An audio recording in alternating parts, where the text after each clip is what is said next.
सुप्रभात प्यारे बच्चों, आइए आरंभ करते हैं आज के पठन पाठन का सिलसिला और चलते हैं उस ओर जहां से हम और आप आज पढ़ेंगे एक नए विषय के बारे में जो कि आपके लेखन क्षेत्र का है। और लेखन क्षेत्र में जैसा कि आप जानते हैं सबसे प्रभावी ढंग से जो आपको अधिकाधिक अंक दिलाने वाला खंड होता है, जो क्रम होता है, वो होता है निबंध लेखन। तो हम और आप आज अध्ययन करेंगे निबंध लेखन का। जैसा कि आप जानते हैं कि निबंध एक ऐसा विषय है कि जिसमें आपको अधिकाधिक अंक प्राप्त होते हैं और आपकी यह लालसा भी होती है कि इसमें हम अधिकाधिक अंक अर्जित करें। तो कैसे आप एक अच्छा बेहतर निबंध लिख सकते हैं, एक अच्छा बेहतर निबंध लिखने की कुछ बारीकियां हैं, कुछ तकनीकी है, कुछ उसकी खामियां हैं, कुछ विशेषताएं हैं जिसको आज हम और आप जानेंगे। तो लिखने से पहले हम ये जान लें कि निबंध होता क्या है, आखिर निबंध का मतलब क्या है। तो आप जानते हैं कि साहित्य समाज का दर्पण होता है और वह समाज के लिए सद्विचारों को प्रदान करने के साथ साथ ओज एवं स्फूर्ति देता है। अच्छे साहित्य को पढ़ने से विचारों में प्रवाह आता है।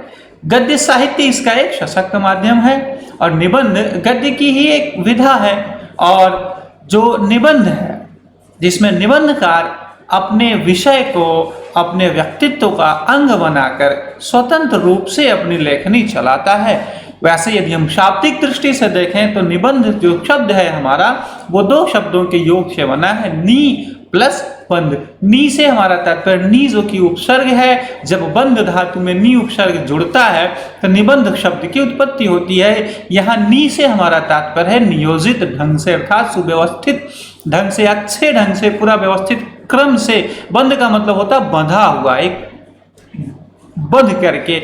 अर्थात यदि हम नी और बंध को इकट्ठा करें तो हम कह सकते हैं कि नियोजित ढंग से बंधी हुई जो रचना है वह निबंध हो सकती है। या आप कह सकते हैं कि किसी भी प्रतिपाद्य विषय का उसके स्वरूप, उपयोगिता तथा महत्व आदि की विवेचना के साथ साथ उपपत्ति पूर्वक सरल, सरस तथा सुबोध भाषा में क्रमबद्ध अभिव्यक्ति ही निबंध कहलाता है।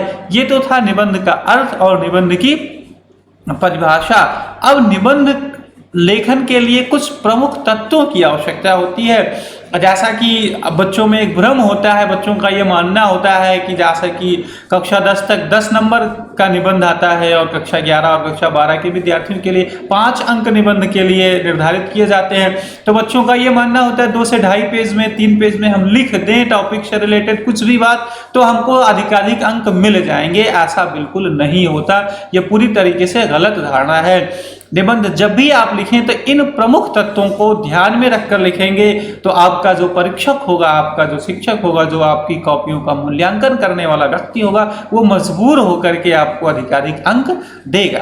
निबंध के कुछ प्रमुख तत्व इस प्रकार हैं, जैसा विषय प्रतिपादन। निबंध के विषय में चुनाव की छूट होती है। तो इस अंश में प्रायः विषय का परिचय दिया जाता है। इससे लेखक की शैली की झलक मिलती है। अर्थात जब आप विषय का प्रतिपादन कर रहे हैं, जब आप विषय का चयन कर रहे हो और उसकी शुरुआत कर रहे हो तो शुरुआत इस प्रकार से की जाए कि आपकी जो लेखन शैली है, आप किस ढंग से आगे निबंध को लिखेंगे वो विषय प्रतिपादन में ही स्पष्ट हो जाना चाहिए। इसके बाद जो निबंध का दूसरा प्रमुख तत्व आता है वह है भाव तत्व।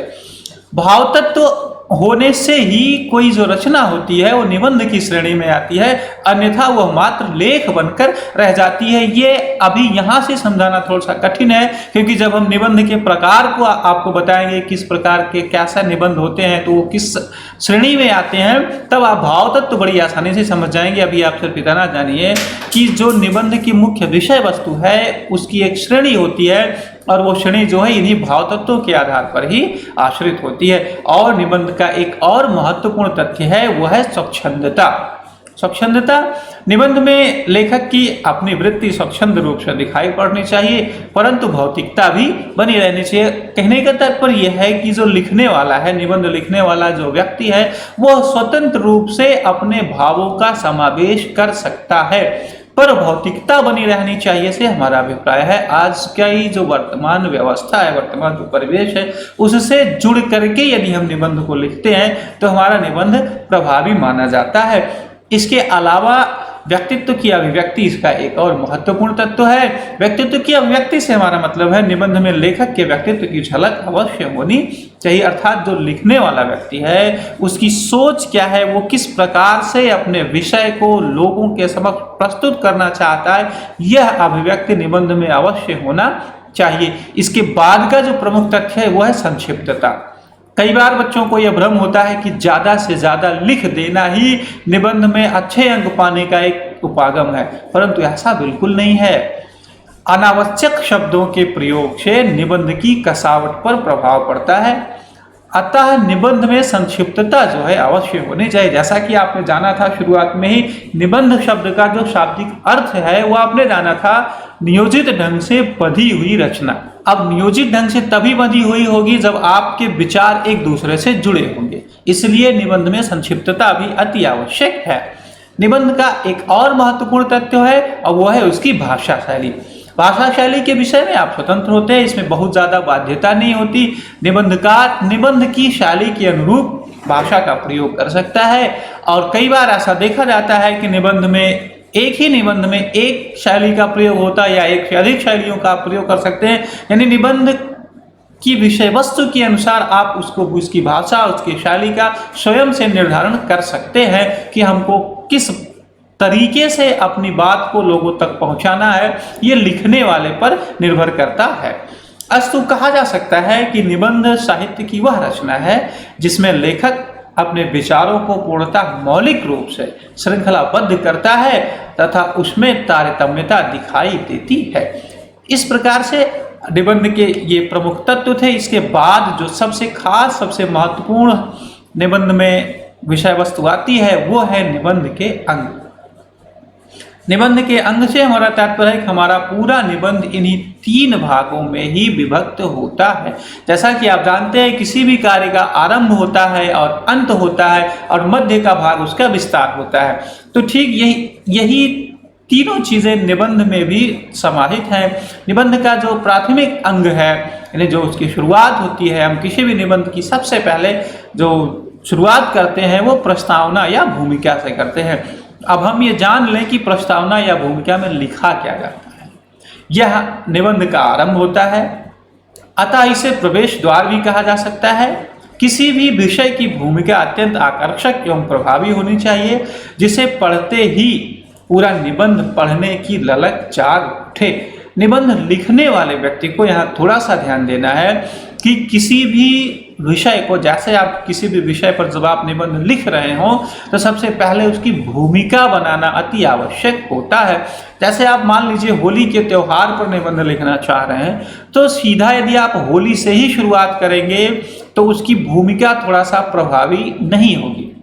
यदि आप यहाँ से आरंभ करते हैं, भारत एक ऐसा देश है जहाँ अनेकों त्यौहार मनाए जाते हैं, समय समय पर विविध संस्कृतियों के अंतर्गत आने वाले अनोखे त्योहारों को हम देख सकते हैं, या आप इसके अलावा किसी अच्छी सूक्ति से, किसी दोहे से, किसी अच्छे प्रेरक प्रसंग से यदि आप निबंध की शुरुआत करते हैं तो जो प्रस्तावना होती है, निबंध की जो भूमिका होती है वो पूरी तरीके से स्पष्ट हो जाती है, आकर्षक हो जाती है और जो पढ़ने वाला आपका पाठक होता है उसके मन में एक जिज्ञासा होती है इस निबंध में क्या लिखा गया है उसको पढ़ने की।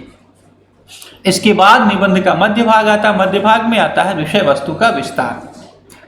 भूमिका के पश्चात निबंध का विस्तार आरंभ होता है। इस भाग में विषय से संबंधित प्रत्येक पक्ष अलग अलग अनुच्छेदों में क्रमबद्ध तरीके से वर्णित किए जाते हैं। निबंध को प्रभावी बनाने के लिए विभिन्न उदाहरणों, सूक्तियों, प्रेरणादायक उदाहरणों का प्रयोग किया जाता है। यहाँ विषय की गंभीरता की विवेचना की जाती है।